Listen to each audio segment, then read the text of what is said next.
Quem é o sorriso gostoso de papai? Quem é o sorriso gostoso do pai? Quem é ele? Quem é o sorriso? Vai!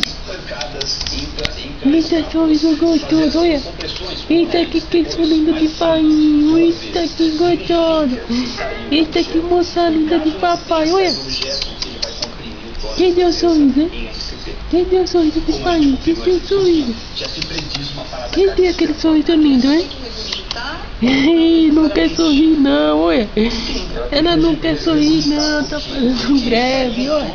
Teoricamente obstruiu uma via que não é, digamos assim, criada para absorver nada para entrar nada que não seja gás ou que não seja ar, na verdade ar, né?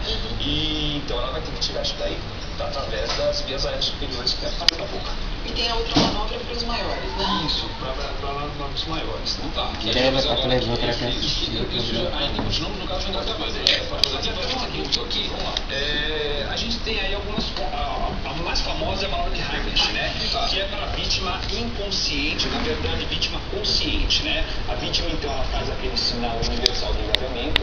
Você está num jantar, numa espinha de peixe, né? Ih, cozinha linda de papai!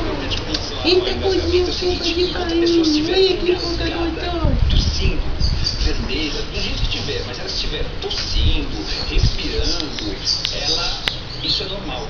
Então o que eu devo fazer? Eu tenho que incentivar essa tosse. Então eu não tenho que fazer nada por enquanto.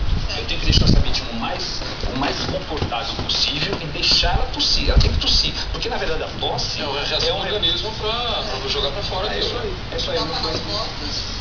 Não, melhor não, né? Deixa a pessoa, deixa ela por si só isso daí, né? Então vamos mostrar como é que é essa manobra. E a manobra de Heimlich com a vítima inconsciente, consciente na verdade, deixa eu fazer aqui no Heimlich, que é melhor até.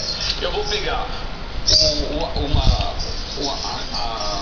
a cicatriz umbilical dele, tá aqui, né? Vou fazer no meio, uma medida aqui no meio entre o apêndice tifoide, que é o mesmo ponto que a gente fez a ICP.